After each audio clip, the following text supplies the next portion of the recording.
오늘 제목은 그 이상을 갈망하라입니다. 그 이상을 갈망하라. 부제로는요, 이 땅에서 하늘의 현실을 사는 사람.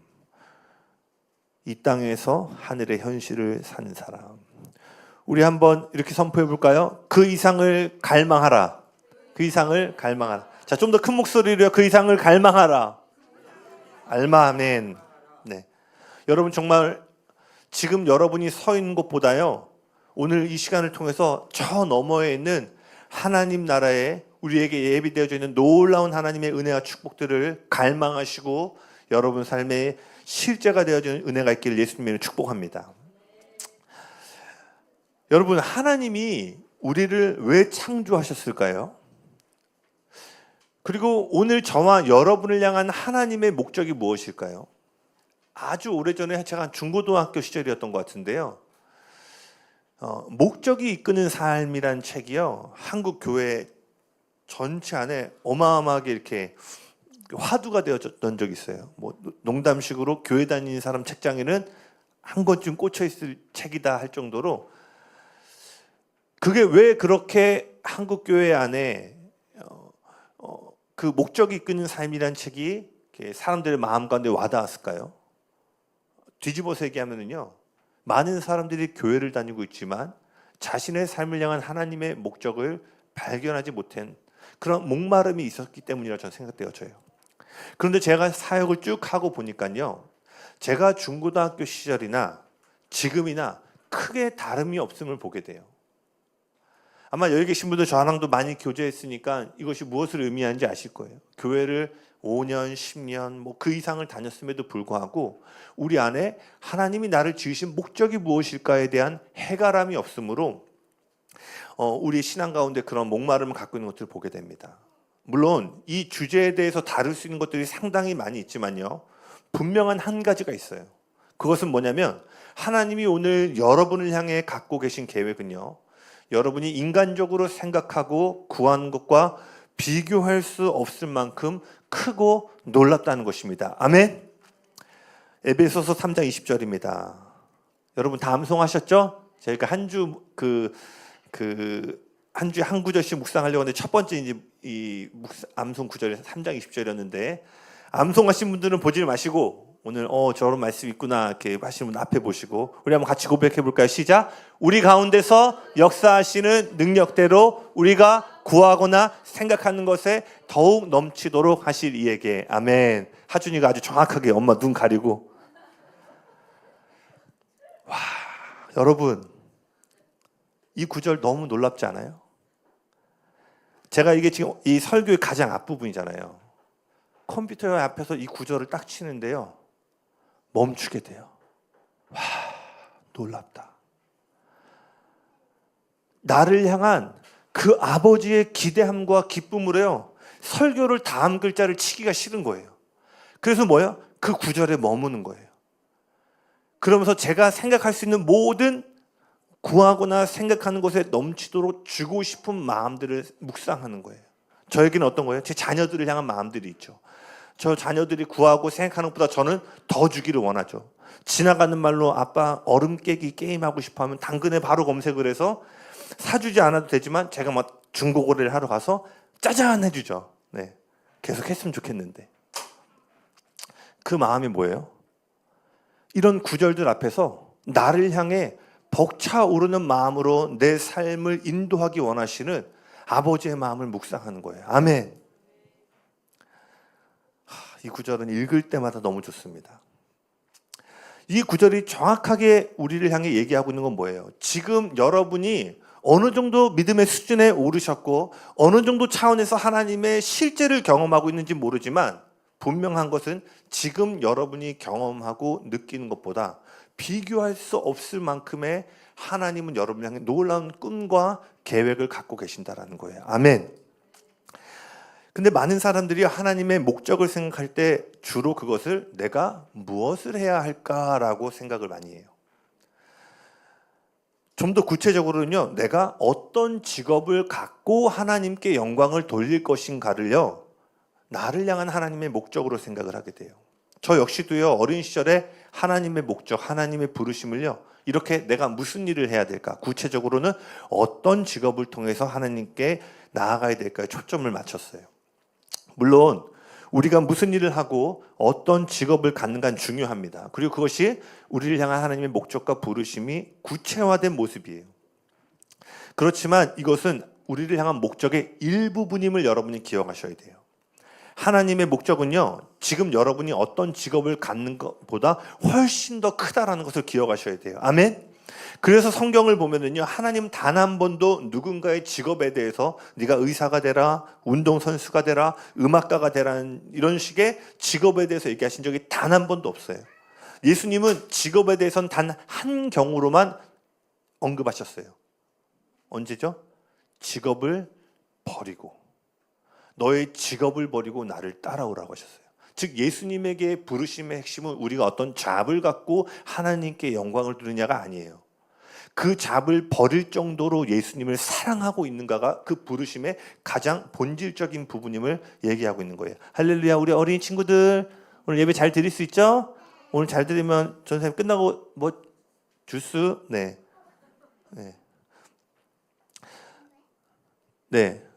역시 천국은 어린아이들 같은 것입니다. 모든 임재를 제가 초창기에 유민아 그만 떨어뜨리자. 예, 할렐루야. 네.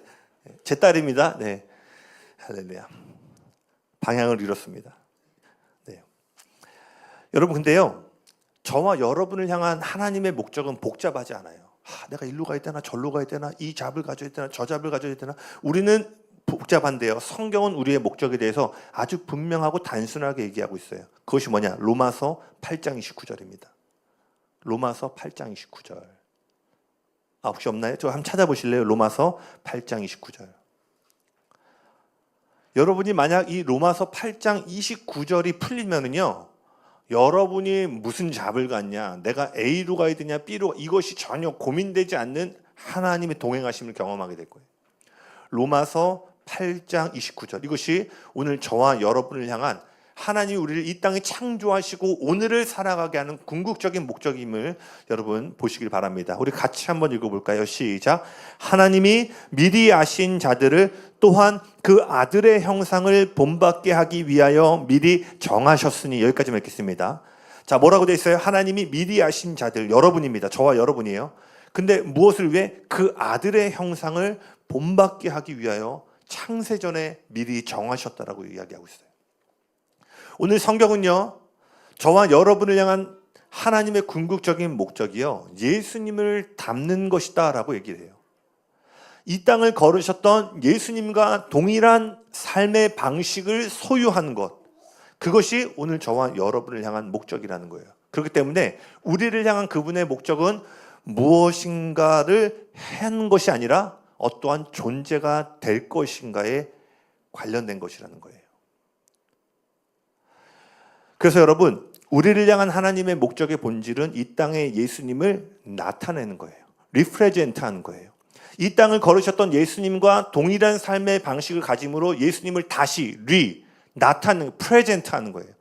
그래서 예수님을 다시 대표하는 것, 그 모습 그대로를 세상이 볼 수 있도록 재현해내는 게 오늘 저와 여러분을 향한 예수님의, 하나님의 궁극적인 목적이라는 거예요. 지금 여러분 주변에 있는 사람들이 지금 여러분을 통해 예수님을 볼 수 있습니까?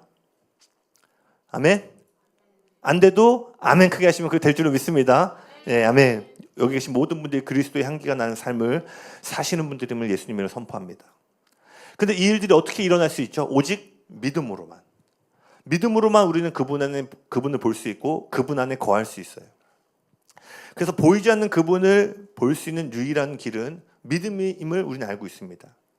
그래서 우리는 오직 이 믿음으로만 하나님의 목적, 즉 예수님의 형상을 닮아가고 그분을 대표하는 목적 안에 들어갈 수가 있게 돼요.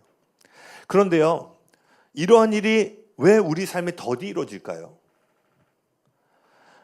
여러 가지 이유가 있겠지만 그 중에 하나는요, 우리 스스로가 믿음을 어렵게 만드는 데 있습니다. 좀 더 설명해 볼게요. 우리도 모르게요, 이 믿음을 노력으로 생각하는 경우가 있어요. 물론 야고보가 이야기한 것처럼 참된 믿음은 행함이 함께해야 됩니다. 행함이 없는 믿음은 죽은 믿음입니다. 그렇기 때문에 우리 안에 있는 보이지 않는 믿음은요, 우리의 외적인 삶의 순종과 실천을 통해서 온전함을 이루어야 되는 것이 맞아요. 그렇지만 여러분, 그렇다고 해서 믿음이 우리의 노력이란 뜻은 아닙니다. 행함은 그 믿음 이후에 따라와야 되는 것들이에요. 행했기 때문에 믿음이 생기는 것이 아니라 그 믿음으로 인하여서 자연적으로 따라오는 실천적인 면이라는 거예요. 그래서 성경은요, 이 믿음의 시작이 어딘지를 분명하게 이야기하고 있습니다. 히브리서 12장 2절입니다. 히브리서 12장 2절 같이 읽어볼까요? 시작. 믿음의 주요 또 온전하게 하시는 이인 예수를 바라보자. 세 번역에 뭐라고 되어 있어요? 그분이 믿음의 창시자가 되시고 완성자가 되신다. 그렇기 때문에 우리가 해야 될 일은 뭐예요? 예수를 바라보는 것이다 라고 이야기하고 있어요. 참된 믿음이란 우리의 노력의 결과물이 아니라 믿음의 시작이자 완성자가 되시는 예수님께 순복한 결과라는 거예요. 그러니까 우리가 큰 믿음을 갖는다는 것은 주님을 위해 내가 이 일도 하고 저 일도 하는 노력과 애씀에서 오는 것이 아니라 참된 믿음은 그분께 우리 자신을 내어드리고 순복하는 데서 생겨난다는 거예요. 그래서 제가 지난 금요일 날 뭘 얘기했어요? 많은 사람들이 예배 가운데 도전을 받아요. 그런데 정작 뭐예요? 그 도전을 넘어서 우리의 삶에서 순복함이 일어나야 되는데 도전만 받고 은혜만 받고 멈추니까 어떻게 해요? 믿음이 자라나지가 않는 거예요.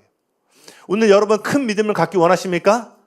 그럼 어떻게 해야 되는 거예요? 그 하나님의 말씀을 발견할 때마다 그 진리 앞에 그 믿음의 시작점이 되고 완성자가 되시는 주님께 순복해야 되는 거예요.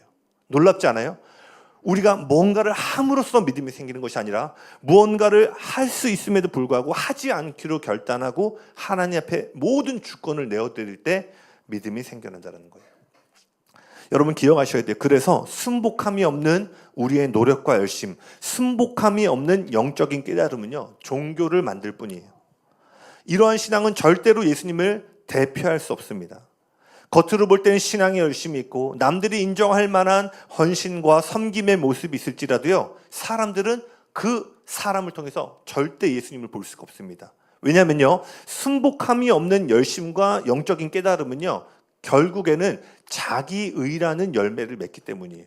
이게 예수님 시대의 종교인들의 모습이었잖아요. 누구보다 금식하고 누구보다 말씀을 알고. 그런데 그들이 정작 예수님을 대표해야 될 위치에 있어야 됨에도 불구하고 예수님이 나타났을 때 그들은 자기를 드러냈어요. 그래서 여러분, 순복함이 없는 노력과 열심은 사람들로 하여금 예수님이 아니라 우리 자신을 보게 한다는 사실 기억하셔야 돼요. 오늘 설교자인 제가 주님께 순복함이 없이 하나님의 깨달음을 계속 전하기 시작하면 어떻게 될까요? 사람들이요, 설교자에게 주목하기 시작하는 거예요. 설교자도 그 모든 영광과 초점을 주님께 내어드려야 되는데 점점 어떻게 돼요? 그것을 취하고 싶은 거예요. 그래서 어떻게 돼요? 통제하는 거예요, 사람들을. 우리 특별히 앞에 서시는 분들은 주님 앞에 순복함으로 오직 예수의 이름만 높이고 나타낼 수 있기를 예수님을 축복합니다. 아멘. 그렇기 때문에 우리가 예수님을 닮아가는 것, 그분을 나타내는 삶의 변화의 핵심은 그분을 바라보는 데 있어요. 그러니까 우리를 향한 목적의 가장 첫 번째 부르심은 뭐예요? 그분을 바라보는 것입니다. 아멘. 왜? 그것이 우리는 언제나 우리가 바라보는 대상을 닮아가기 때문이에요. 고린도후서 3장 18절. 저희 교회가 세워진 주축돌의 말씀입니다. 우리 한번 같이 읽어볼까요? 시작. 우리가 다 수건을 벗은 얼굴로 거울을 본 것 같이 주의 영광을 보매 그와 같은 형상으로 변화하여 영광에서 영광에 이르니 곧 주의 영으로 말미암음이니라. 아멘. 여기 뭐라고 돼 있어요? 우리가 언제 예수님과 동일한 형상으로 변화되어져요? 뭐라고 돼 있어요? 주의 영광을 보매. 요한일서 3장 2절. 이것도 한번 같이 읽어볼게요. 시작. 그가 나타나시면 우리가 그와 같을 줄을 아는 것은 그의 참모습 그대로 볼 것이기 때문이니. 아멘. 여기도 뭐라고 되어 있어요? 언제 우리가 예수님의 형상과 일치되게 된다고요? 참모습을 보게 될 때. 여러분 이거 잘 기억하셔야 돼요. 이것이요, 오늘 우리가 드리는 예배의 가치라는 거예요. 우리는 예배 가운데 무엇을 하죠? 오직 예수님 한 분만을 바라보는 것입니다. 그래서 우리가 이렇게 모여 예배할 때는 어떤 힘이 있냐면요, 우리가 일상생활과 평상시에는 볼 수 없는 하나님의 얼굴, 즉 그분의 영광과 임재를 마주할 수 있는 일들이 우리가 함께 모여 예배할 때 일어나게 되는 거예요. 그리고 우리가 평상시에 마주할 수 없는 임재와 영광을 마주할 때 어떤 일이 일어난다고요? 우리의 삶을 변화시키는 능력이요, 그 예배 가운데 흘러들어오기 시작하는 거예요. 아멘?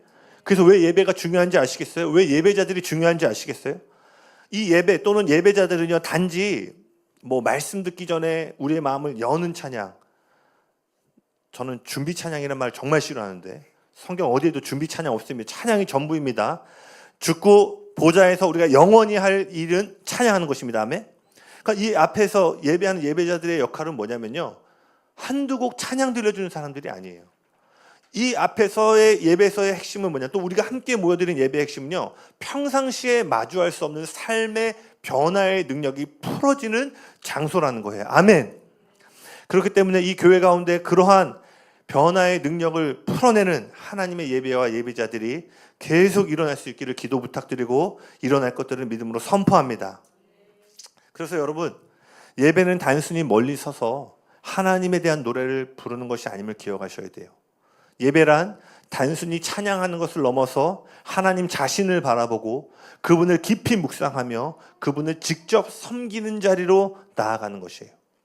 여기서 섬긴다라는 것은 주님을 위한 봉사가 아니라 그 보좌 앞에서 모든 하늘의 존재들이 예수님 앞에 예배하고 있잖아요. 예수님을 향해 미니스트리 하고 있단 말이에요.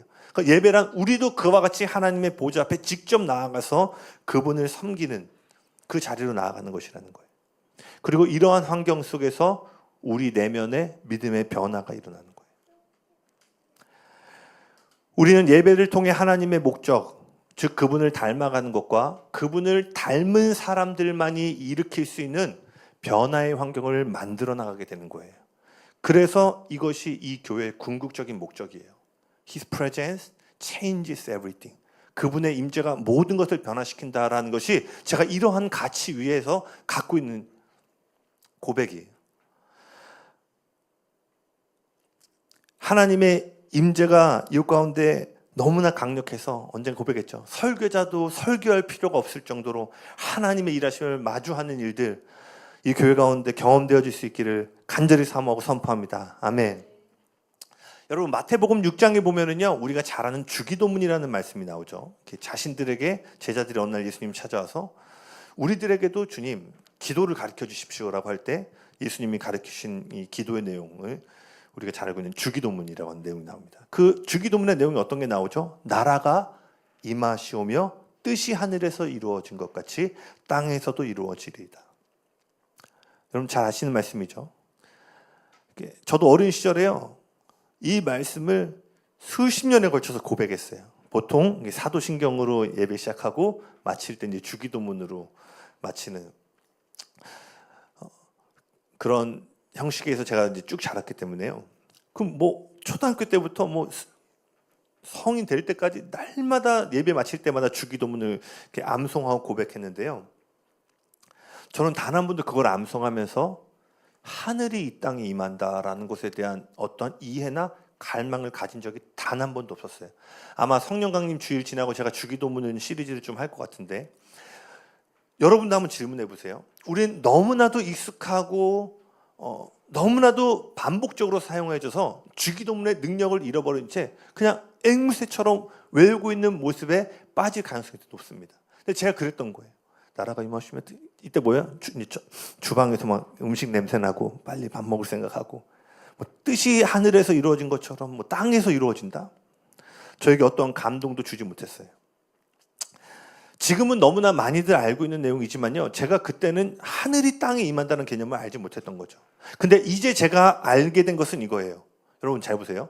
천국에 가는 것은 여러분의 임무가 아닙니다. 그것은 하나님의 임무예요. 잘 들어보세요. 왜요? 우리는 어느 누구도 자기 스스로의 공로와 행위로 천국에 갈 수 없어요. 우리가 천국에 갈 수 있는 유일한 일은 뭐예요? 예수님이 하신 일 때문이에요. 하나님이 아들 예수에게 맡기신 임무가 있었어요. 그리고 예수님이 그 임무를 수행하심으로 우리가 천국에 갈 수 있게 된 것입니다. 아멘? 그렇기 때문에 천국에 가는 것은 예수님의 임무예요. 그럼 우리의 임무는 뭐예요? 그 하나님 나라를 이 땅에 오늘 내 삶 가운데 가져오는 것이 우리의 임무라는 거예요. 아멘? 그래서 천국에 가는 것은 우리의 운명입니다. 아멘? 그러나 그 천국을 가져오는 것은 우리의 임무임을 여러분이 기억하셔야 돼요. 우리는 기도와 순종을 통해 천국을, 하나님의 나라를 이 땅에 가져와야 된다는 거예요. 그리고 이것이 이 땅을 걸으셨을 때 예수님이 보여주신 삶의 모습이었다는 거예요. 근데 제가 여기서 한 가지 더 나누고 싶은 부분이 있는데요. 많은 사람들이 예수님을 바라봐야 한다는 사실에 대해서는 잘 알고 있어요. 근데 문제는요, 예수님을 성경이 말하고 있는 모습 그대로 바라보지 않고 있는 데 있다는 거예요. 많은 사람들이요, 그릇된 신학을 가지고 예수님을 바라봅니다. 여러분, 여기서 신학 없는 사람이 없어요. 신학은 간단하게 말하면 모든 사람 안에 있는 신앙이 체계적으로 정리된 거예요. 신학이 서로 다를 수 있고 깊이의 차이는 있을 수 있지만 신앙이 있다면 그 사람 안에는 저마다의 신학을 갖고 있는 거예요. 근데 제가 보니까요, 제 자신을 봐도 그렇고요, 예수님을 바라볼 때 오케이. 근데 뭐냐면 잘못된 안경을 끼고 예수님을 계속 바라보고 있는 거예요. 다시 말해 성경이 증언하는 예수님의 모습이 아니라 내가 갖고 있는 지식, 경험을 통해서 예수님을 바라보고 있는 거예요. 예를 들어볼게요. 예수님은요, 풍랑을 축복하신 적이 있나요? 예수님은요, 신약에서 단 한 번도 풍랑을 축복하신 적이 없어요. 그리고 성경에서 예수님이 단 한 번도 누군가의 믿음이 부족해서 질병을 주신 적이 있나요? 없어요. 누군가에게 더 깊은 믿음을 가르쳐주기 위해서 어려움을 주거나 기적은 오늘 끝났으니까 내일 다시 와라. 야, 네가 어제 왔으면 완전 치유인데 야, 오늘은 영업 끝났다.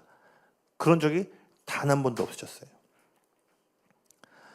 제가 뭘 말하고 싶냐면요, 성경이 말하는 예수님은 이런 분인데요, 제 안에 어떤 일이 있었냐면 어떤 어려운 일이 일어날 때 이것이 하나님이 내 삶에 행하신 일이다라는 생각이 있었어요.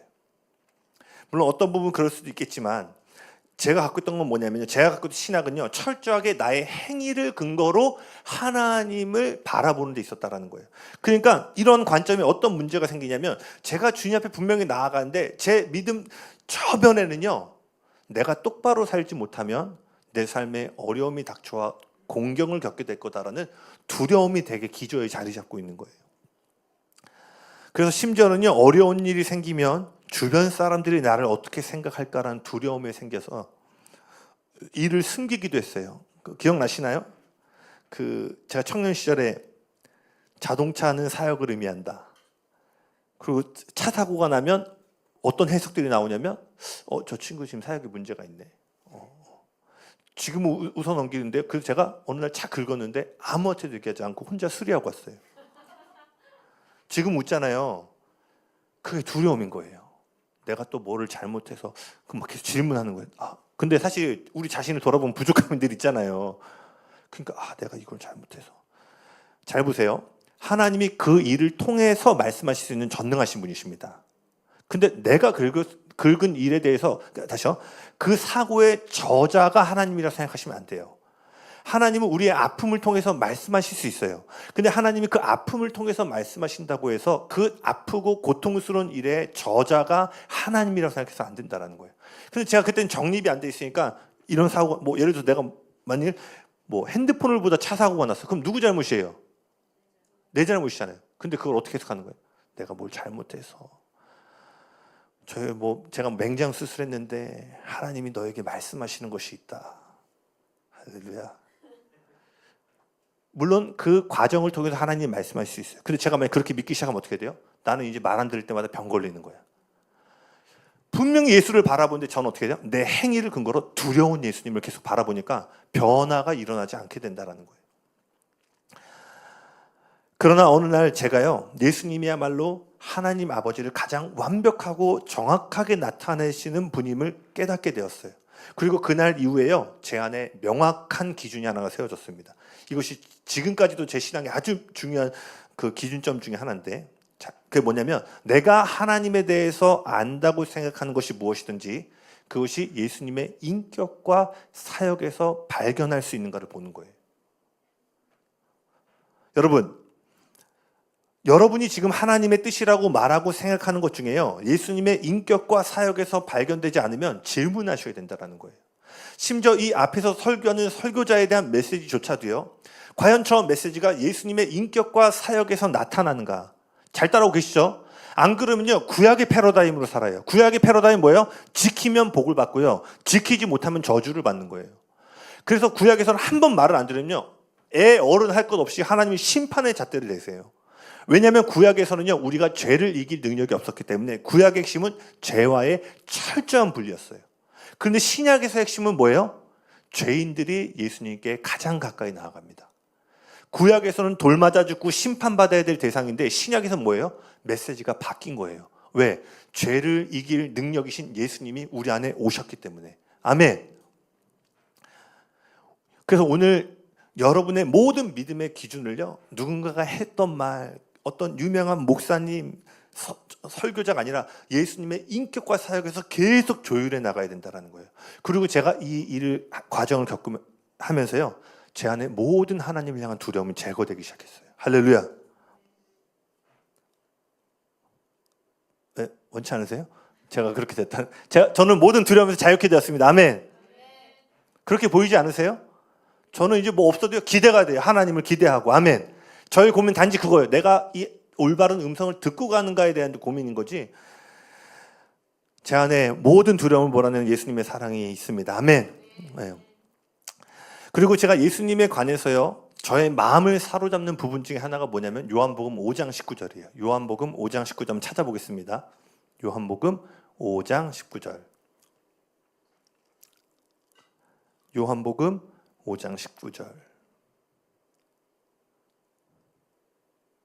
같이 읽겠습니다. 시작. 그러므로 예수께서 그들에게 이르시되 내가 진실로 진실로 너희에게 이르노니 아들이 아버지께서 하시는 일을 보지 않고는 아무것도 스스로 할 수 없나니 아버지께서 행하시는 그것을 아들도 그와 같이 행하느니라. 아멘. 잘 보세요. 예수님 지금 뭐라고 말씀하셨어요? 나는 스스로 아무것도 할 수 없다. 여러분, 이거는 한국식 겸손의 표현이 아니에요. 선생님 예배자 오늘 예배 너무 좋았어. 아니에요. 저 잘 못해요. 이런 코리안 컬처의 겸손의 표현이 아니라 예수님은 이 원어로 보시면요, 정말로 내가 아무것도 할 수 없다라고 고백하신 거예요. 예수님의 이 고백을 기초로 보면 지금 뭘 하는 거예요? 예수님은요, 병든 자를 고치실 수도 없었고 귀신 들린 자를 자유케 하거나 죽은 자를 살리실 능력이 없으셨다라는 거예요. 자, 오해하지 마세요. 예수님은 100% 하나님이셨습니다. 예수님 안에는 온 세상을 창조하신 그분의 신성의 능력이 있으셨어요. 그러나 동시에 그분은 100% 인간으로 이 땅에 내려오셨어요. 즉 그분 안에 능력이 있으셨음에도 불구하고 그분은 사람의 육체 안에 사시기로 결정함으로 한계와 제한 가운데 살기로 결정하셨다는 거예요. 그래서 예수님이 잡히실 때 베드로가 누군가의 귀를 잘랐을 때 이렇게 얘기하시잖아요. 내가 지금이라도 하늘에 12군단 되는 천사를 불러 수 있는 걸 모르냐. 그런데 나는 그렇게 하지 않겠다라고 말씀하시죠. 그러면 예수님은 지금 병든 자를 고치실 수도 없고 귀신 들린 자를 자유케 하거나 죽은 자를 살리실 능력이 없으셨음에도 불구하고 이 모든 일을 행하셨잖아요. 그럼 어떻게 이 일들이 가능했을까요? 예수님은요, 그 모든 기적과 능력을 하나님으로서가 아니라 하나님과 올바른 관계를 맺고 있는 사람으로서 그 일을 행하셨다는 거예요. 아멘. 지금 잘 따라오셔야 돼요. 오늘 성령님의 도우심이 필요합니다. 만약 예수님께서요, 하나님으로서 기적을 베푸셨다면요, 우리는 그 일에 감명을 받고 놀랄 수 있어요. 그런데 어느 누구도 그 일을 따라하려는 마음을 갖지 못할 거예요. 그러나 예수님이 이 모든 일을 사람으로 행하셨다는 건 뭐예요? 여러분도 이제 그 일을 본받아서 해야 될 책임이 주어졌음을 의미하는 거예요. 자, 구약의 이야기들 보세요. 구약에 어떤 일이 일어나죠? 홍해가 갈라지고 반석에서 물이 나오고 불기둥과 구름기둥이 임하고 죽은 자가 살아나요. 너무나 놀라운 이야기예요. 우리가 감히 이해할 수 없고 측량할 수 없는 하나님의 영광과 능력이 나타난 사건들입니다. 근데 봐보세요. 그러한 일들이 여러분 앞에 나타나잖아요. 그럼 우리의 역할은 뭐냐면 관찰자가 되는 거예요. 홍해가 갈라져. 와, 프레이즈가 하나님 놀라우십니다. 반석에서 물이 나. 그럼 그때 뭐예요? 와, 하나님 반석에서 물 찬양합니다. 경배합니다. 할렐루야. 즉 하나님이 무언가를 행할 때 우리의 역할은 관찰자의 위치에서 그분이 행하신 일을 기뻐하고 높여드리는 거예요. 그런데 여러분, 예수님이 오셨을 때 모든 것이 변화되었습니다. 아까 말했죠. 예수님은 하나님으로서가 아니라 사람으로서 행하셨어요. 즉 이 말은 뭐예요? 더 이상 우리가 그분이 하는 일을 기뻐할 수만 없는 거예요. 사람으로 행하셨다는 건 뭐예요? 여러분 어떤 존재예요? 사람이시죠? 그 말은 뭐냐면 이제 너가 관찰자가 아니라 예수와 동일한 자리에 서서 그분이 행하신 일을 갈망하고 해내야 될 것들에 대해서 말씀해 주셨다는 거예요. 아멘? 여러분 잘 따라오고 계시죠? 여러분 아이언맨이나 스파이더맨 이런 영화 보시면 그 영화 보고 막 재밌잖아요. 그거 보고 건물에서 뛰어내리려고 하시는 분 없을 거예요. 왜냐하면 그 대상 자체가 초월적인 존재예요. 그러니까 나와 다른 존재이기 때문에 재미있게 보고 감동을 받을 수 있지만 픽 해가지고 뭐 내가 갑자기 3층에서 뛰어내리거나 그런 생각 엄두도 안 낸다고요. 근데 만약에 감동 실화 뭐 이런 거 있죠. 감동을 실화를 바탕. 근데 그런 영화들 보면 어떻게 돼요? 나도 할 수 있다. 뭐 아주 오래전에 흑인들의 인권이 없던 그때 어떤 여성들이 그 나사에 들어간 영화가 있어요. 모든 사회적인 환경의 제한과 억압 속에서도 그 꿈을 이루었던 여성들의 이야기를 딱 보면 어떻게 돼요?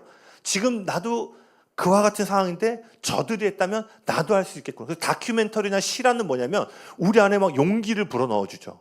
왜냐? 똑같은 사람이었기 때문에 나도 그 일을 할 수 있고 저 일이 나에게도 일어날 수 있다는 일말의 기대감들이 우리 안에 불어지기 때문이에요. 그래서 다시요. 하나님으로서 그 일할 땐 우리는 놀랄 수 있지만요. 예수님이 사람으로 일하실 땐 놀라는 것이 우리의 책임이 아니라 이제 뭐예요? 뜻이 하늘에서 이루어진 것처럼 예수님이 행하신 모든 일이 나를 통해 나타나기를 갈망하셔야 된다는 거예요. 아멘. 그러니까 우리는 무능력한 그리스도인으로 살아서는 안 된다는 거예요. 예수님은 단지 하나님이 무엇을 행하실 수 있는가를 보여주기 위해서 기적을 행하신 것이 아니라 하나님과 올바른 관계를 맺고 있는 사람이 무엇을 행할 수 있는지를 보여주시기 위해서 기적을 행하셨다는 거예요. 이것이 바로 요한복음 14장 12절에서 하신 말씀이에요. 저희 교인들이 이거 암송하고 계셔야 되는데 요한복음 14장 12절 찾아볼까요? 제가 오늘 PPT에게 말씀 구절을 상당히 많이 빼먹고 전달했네요. 요한복음 14장 12절. 이 말씀도 묵상할 때마다 저 안에 불이 일어납니다. 같이 읽어볼까요? 시작. 내가 진실로 진실로 너희에게 이르노니 나를 믿는 자는 내가 하는 일을 그도 할 것이요 또한 그보다 큰 일도 하리니 이는 내가 아버지께로 감이라. 아멘. 이게 터무니없는 얘기가 아니라 예수님이 이것을 제시하신 거예요. 그리고 예수님이 하신 일들을 우리가 동일하게 할 수 있는 그 길들을 열어주셨다는 거예요. 여러분 이 말씀 정말 믿으세요? 여러분 이 일들이 꿈꿔주시고 갈망되어 주세요. 급급히 내 신앙 하나 챙기는 어떤 잘 방어하는 신앙의 삶이 아니라 이 방어하는 자리를 넘어서서 예수님과 동일한 삶의 방식으로 때로는 이 말씀처럼 더 큰 일을 할 수 있음을 믿음으로 나아갈 수 있는 우리 모두가 되길 예수님 축복합니다. 많은 사람들이요 근데 믿음의 여정에서 저지르는 큰 실수 중에 하나가 있어요. 그게 뭐냐면요. 자신들의 사역, 여기서 말하는 사역은 교회 봉사만을 얘기하는 것이 아니라 여러분이 세상에 속해 있는 모든 하나님을 위해 하는 일입니다. 잘 들어보세요. 많은 사람들이 자신의 사역을요 하나님이 부르신 대로 정의하지 않고요 자신이 잘하는 것으로 정의 내린다라는 거예요. 마태복음 10장 보시면은요 예수님이 제자를 처음으로 이렇게 자신이 동행하지 않고 제자들만 보내시는 장면이 나와요. 마태복음 10장 8절입니다. 같이 한번 읽겠습니다. 시작. 병든 자를 고치며 귀신을 쫓아내되 너희가 거저받았으니 거저주라. 자, 여기 뭐라고 말씀하세요? 병든 자를 위해 기도하라? 아니에요. 병든 자를 고쳐라. 죽은 자가 살아나도록 기도하라? 아니에요. 죽은 자를 살리라고 명령하셨어요. 병든 자를 고치고 죽은 자를 살리고 귀신 들린 자를 자유케 하는 것은 다 예수님이 행하셨던 일이었어요. 그리고 이 제자들은요 단 한 번도 그 일을 해보지 못하고 그저 예수님이 하는 일을 옆에서 지켜보았어요. 그런데 다시 말해서 지금 예수님이 제자들에게 부여하신 부르심 그 임무는요 제자들의 전문 분야가 아니었어요. 그런데 예수님은 그들이 잘하는 것으로 부르심을 정의한 것이 아니라 그들이 할 수 없는 것을 기준으로 그들의 부르심을 정의 내리셨다라는 거예요. 할렐루야. 잘 따라오셔야 돼요. 좀 더 구체적으로 그들 스스로의 힘으로 할 수 없는 불가능한 일을 기준으로 그들의 부르심을 정의 내리셨다라는 거예요. 내가 나이가 좀 많으니까, 내가 지금 뭔가를 할 재정이 부족하니까, 아니면 내가 이걸 잘하니까. 잘 보세요. 계속 이런 식으로 우리를 향한 하나님의 부르심을 정의하게 되면요, 하늘의 뜻이요 제한을 받게 돼요. 뭐에? 여러분의 소유와 여러분의 능력과 여러분이 스스로 자신을 평가하는 점수표에 의해서 부르심이 제한이 된다는 거예요. 그러니까 어떻게 돼요? 병든 자를 위해 내가 기도할 생각 자체를 못하는 거예요. 왜? 내 패러다임 안에 그런 일이 일어날 거 생각하지 않는 거예요. 왜? 나는 못하니까. 한 번도 해본 적이 없으니까. 그런데 여러분, 이 마태복음 10장 8절을 기억하셔야 돼요. 예수님은 그들이 지금 잘하는 것으로 부르신 것이 아니라 그들이 할 수 없는 것으로 부르셨다라는 거예요. 아멘. 그런데 오늘 이 시간에 여러분 생각 안에 모든 하늘의 기준에 도달하지 못하는 제한된 기준점들이 다 파쇄되어지고 무너져 될 줄로 믿습니다. 아멘. 이 제자들을 향한 예수님의 부르심은 오늘날 우리에게도 동일해요. 오늘 우리는요, 자연적인 여러분의 능력으로 감당할 수 없는 일을 나타내도록 부름받았음을 믿으시길 바랍니다. 이제 하나님은 그 제자들을 통해 나타났던 일들이 여러분을 통해 나타나기를 기대하신다는 거예요. 그런데 우리가 잘 못할 수 있어요. 여러분이 아픈 자들에게 손을 얹고 기도하는데 치유가 나타나지 않을 수 있어요.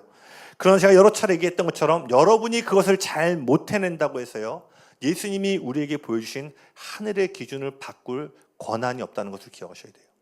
내가 서울대에 못 들어갔기 때문에 서울대 커트라인을 내릴 수 있어요? 없는 거예요. 즉 내 삶의 치유와 기적과 능력이 나타나지 않았다고 해서 그 일은 안 일어날 거야, 그 일은 기대하면 안 돼라고 기준을 낮춰서는 안 된다는 거예요. 아멘?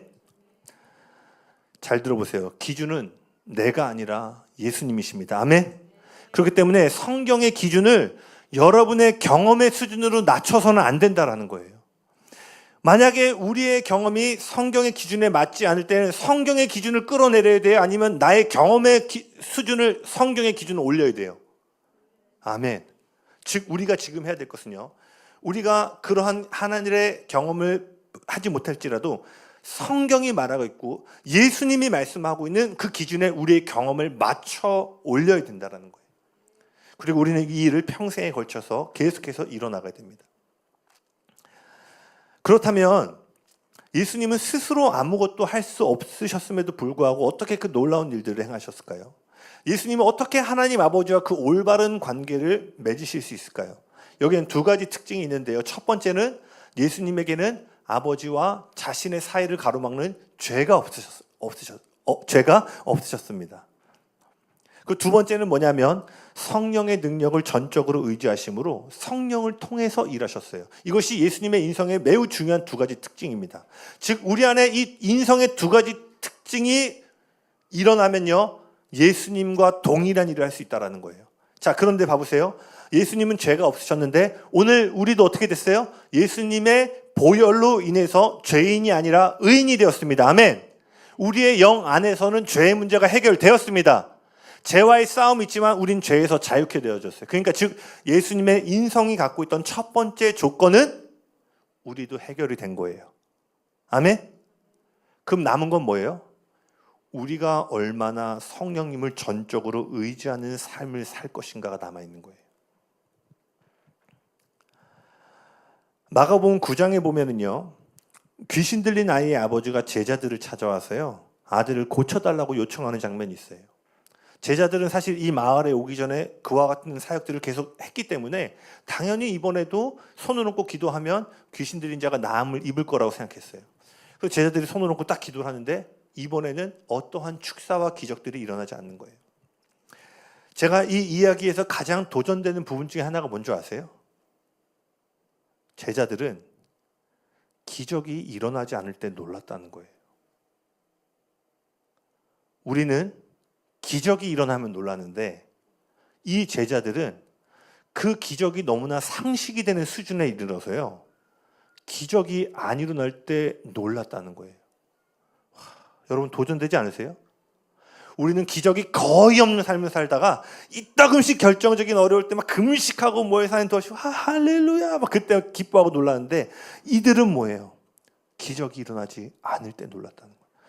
도대체 이들이 어느 정도로 예수님이 하신 일, 예수님이 제시하신 기준점에 이르렀으면 돌파가 안 일어날 때 그것이 너무나 놀라운 일처럼 여겨졌다라는 거예요. 여러분, 어느 기준점에 맞추시겠어요? 가뭄에 콩나듯이 기적이 일어나면 그때 하나님 만나고 기뻐하는? 아니면은 기적이 너무나 상식이 돼서 돌파가 일어나지 않을 때, 기도응답이 일어나지 않을 때 놀라는 것을 기준점으로 삼아야 될까요? 후자인 줄을 믿습니다. 그래서 여러분, 성경을 보시면요, 예수님은 단 한 번도 너희가 만약에 기도응답 받지 못하면 이렇게 해라라고 가르쳐 주신 적이 없어요. 왠지 아세요? 예수님은 단 한 번도 기도응답을 받지 못한 경험이 없으셨기 때문이에요.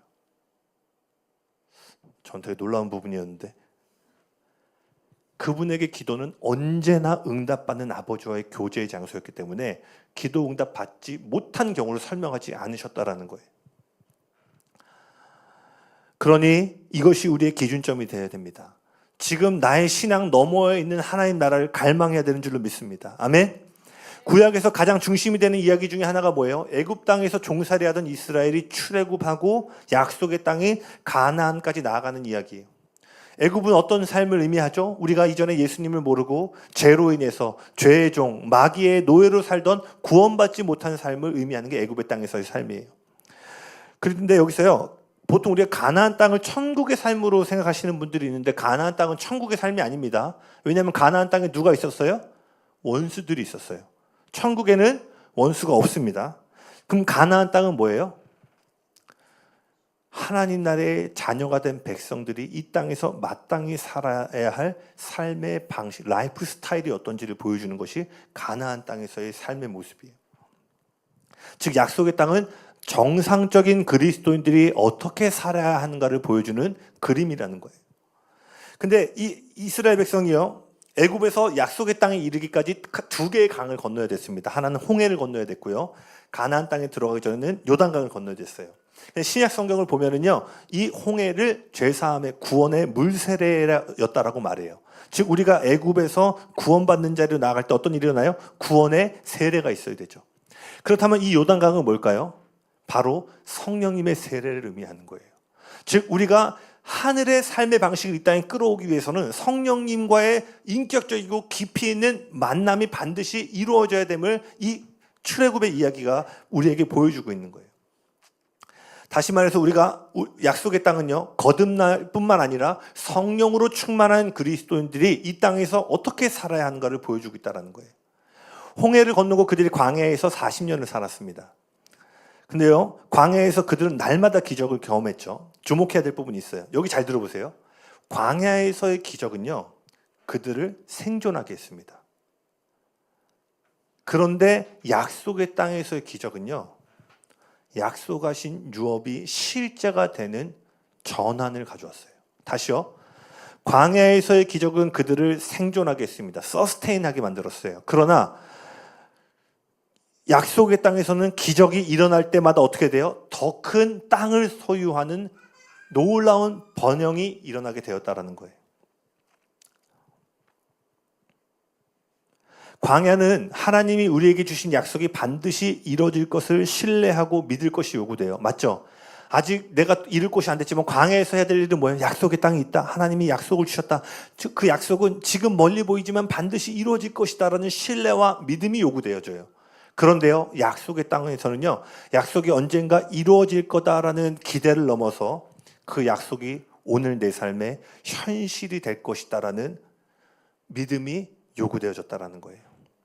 그러니 여러분, 오늘 홍해를 건넌 곳에서 만족하셔서는 안 된다라는 거예요. 요단강을 건넌 곳에서 만족해서는 안 된다라는 거예요. 여러분, 제가 보니까요, 너무나 많은 사람들이 요단강을 건넜는데요, 강가에 머물러 있는 걸 보게 돼요. 구원도 받았어요. 방언도 해요. 그 외에도 성령의 은사를 누려요. 그런데 요단강 가에서만 기뻐하고 있는 거예요. 여러분 기억하셔야 돼요. 만약 여러분이 요단강을 건넜음에도 불구하고 약속의 땅, 약속이 실제가 되어지는, 내 힘으로는 할 수 없지만 하나님의 능력으로 가능한 그 지점의 목적지까지 나아가지 않게 되면요, 여러분은 가나안 땅에 사는 원수들과 동거하는 법을 배우셔야 돼요. 다시요. 요단강 강가에만 머물고 있잖아요. 그리고 우리가 정복하고 다스려야 될 요한일서에 이렇게 돼 있어요. 그분이 아들을 보내심은 마귀의 일을 멸하기 위하여 보내셨다라고 돼 있어요. 우리의 삶의 에덴 동산의 때처럼 우리 가정에 우리의 일터에 이 세상 가운데 그리스도의 자녀의 권세로 정복해야 될 원수들이 있는 줄로 믿습니다. 근데 그것을 하지 않고 그저 요단 강가에만 머물면요, 여러분은 원수와 동거하는 삶을 배우셔야 된다는 거예요. 요단강을 건너는 목적은 어디에 있었어요? 약속의 땅을 정복하는 데 있었어요. 즉 우리의 목적지가 어디예요? 나에게 주어진 약속이 현실이 되는 영역까지 나아가는 거예요. 누구든지 나를 믿는 자는 내가 하는 일을 그도 할 것이요 그보다 더 큰 일을 할 것이라는 약속이 우리에게 있습니다. 광야에서는 그것이 그래 이루어질 거야에 대한 기대감을 가져야 돼요. 그러나 요단강을 건너서 어디까지 가야 돼요? 그것이 날마다 내 삶의 실제가 되는 것. 성경이 말하고 있는 것처럼 하나님 나라는 말에 있지 않고 능력에 있다는 것. 아멘. 이 모든 이야기는 예수님을 나타내는 그림이에요. 예배팀 나와주시겠어요? 네. 이스라엘이 홍해를 건너서 어디로 갔죠? 광야로 갔습니다. 그런 것처럼 예수님은요, 요한을 통해 물 세례를 받으시고 어디로 가셨어요? 광야로 가셨어요. 마치 이스라엘 백성이 40년 광야에 있었던 것처럼 예수님은 40일을 물 세례를 받고 마치 홍해를 건넌 이스라엘처럼 요한의 물 세례를 받으시고 광야에 40일 동안 머무십니다. 그리고 이 광야에서 그분은요, 시험을 승리하시고 준비를 하늘의 뜻의 준비를 이루십니다. 그리고 이스라엘이 요단강을 건너 약속의 땅으로 나아갔던 것처럼 40일 뒤에 그분이 성령의 능력, 즉 성령의 충만함 또는 성령의 세례를 위로부터 부으시는 성령님의 능력을 입고 이제 광야를 나와서 아버지가 예수님에게 주신 약속을 이루는 궁극적인 어느 십자가라는 땅을 향해 그분이 나아가셨어요. 결론입니다. 예수님은 성령님을 의지함으로 하나님과 올바른 관계를 맺고 있는 사람이 무엇을 할 수 있는지를 보여주셨어요. 그리고 구약은요, 그 삶이 약속이 날마다 현실이 되는 삶이라는 것을 보여주고 있습니다. 여러분, 저와 여러분은요, 기적을 위해 창조되었음을 믿으셔야 돼요. 할렐루야. 그래서 제가 추구장창한 얘기가 뭐예요? 우리는 서바이벌 하기 위해 태어난 자들이 아니라 리바이벌을 위해서 태어난 자들이다. 할렐루야. 여러분, 얼마나 놀라운 말씀이 성경에 많아요. 무엇을 먹을까 입을까 마실까 염려하지 마라. 염려하지 마라. 먼저 그 나라와 의를 구해라. 하늘의 실체를 너희가 볼 때 너희가 하나님과 올바른 관계를 맺은 예수와 같이 나와의 올바른 관계에 들어온다면, 그러니까 예수님의 관심은 우리의 자배에 있는 게 아니에요. 네가 다음 스텝에서는 이런 직업을 갖고 네가 이런 만큼의 재정을, 관심이 없는 거예요. 왜? 먼저 그의 나라와 의를 구하면 그 나라가 이 땅에 임하면 아까 마태복음 10장 8절처럼 내가 할 수 없는 일이 가능케 되어진 단계로 나아가는 거예요. 나는 귀신을 못 쫓는데, 나는 병든 자를 치유하지 못하는데 그 일이 나를 통해 나타날 수 있게 된다는 거예요. 아멘. 여러분, 어떤 삶을 살기 원하세요? 여러분이 노력한 만큼, 여러분이 갖춘 스펙만큼, 내가 지금 보유하고 있는 돈만큼 그 능력 안에서 하나님의 뜻을 이루는 삶을 살기 원하세요? 아니면 내가 가지고 있고 내가 갖고 있는 어떤 것과 비교할 수 없는 저 너머에 구하거나 생각하는 것 너머에 있는 하나님과의 삶을 살기 원하세요? 저는 후자를 살기 원합니다. 아멘? 그렇기 때문에 우리가 이제 갈망해야 되는 건 뭐예요? 지금 있는 내 믿음의 땅, 그 이상을 갈망하셔야 된다는 거예요. 아멘.